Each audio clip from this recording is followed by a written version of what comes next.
Okrem tradičného futbalu či obľúbeného volejbalu má mimoriadne veľa priaznivcov v Giraltovciach a okolí stolný tenis. V Giraltovciach sa počas veľkonočného víkendu v sobotu 30. marca uskutočnil druhý ročník veľkonočného turnaja v stolnom tenise, ktorý by mohol pokojne niesť názov Medzinárodný. Viac o priebehu tohto turnaja nám prezradil hlavný rozhodca turnaja, pán Imrich Višť. Takže pri mikrofóne máme hlavného rozhodcu dnešného turnaja, ktorý nám o tomto podujatí povie viac. Ako vidíte dnešný turnaj? Tak myslím, že úroveň je celkom slušná. Máme tu dve kategórie. Kategória do 15 rokov, je to mládež, a potom ostatní, čiže muži, hlavná kategória. V kategórii mužov je 32 účastníkov, 8 skupiny po 4 hráčov a u mládeže sú 6 skupiny taktiež po 4 hráčov. Práve teraz prebiehajú tie vyraďovacie boje, tzv. Pavúk. Ako vidíte tú úroveň tých zápasov, ktoré tu od rána prebiehali a možno aj tých vyraďovacích, je to fakt to najlepšie, čo sa tu mohlo stretnúť? Myslím, že áno, z tejto oblasti je to asi to najlepšie, čo môže na tom turnaji byť.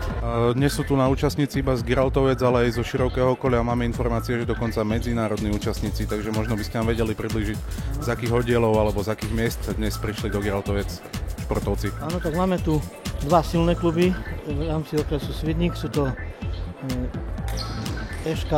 Ežeška Svidník, máme tu Lužančanov, takisto 4. liga, potom sú tu hráči z Marhane, to je okresná súťaž Stropkov, tu má nejakých zastupcov, z Gilotovia sa vám tiež nejakého účastníka. A dokonca mám pocit, že tu boli aj nejakí športovci z Ukrajiny alebo Poľska. Áno, mali sme tu aj chlapcov z Ukrajiny, boli 4, myslím, že je to celkom zaujímavé vyhrať s Ukrajincom. Tu už jedno, aké účasť boli, aký výkon, ale je to Ukrajina predsa len.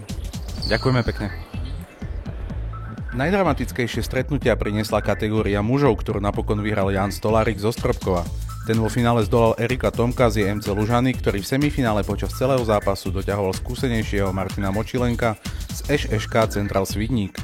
O postupe napokon rozhodol až 5. set na loptičky 21-19. Porazený semifinalista napokon obsadil 3. miesto, keď v súboji o posledný pohár porazil svojho oddielového kolegu Jakuba Vodilu. V kategórii žiakov si najlepšie počínal Tomáš Solianka zo Svidníka, 2. miesto obsadil Roman Tomko z Lužian, 3. miesto patrilo Filipovi Kocurovi taktiež zo Svidníka.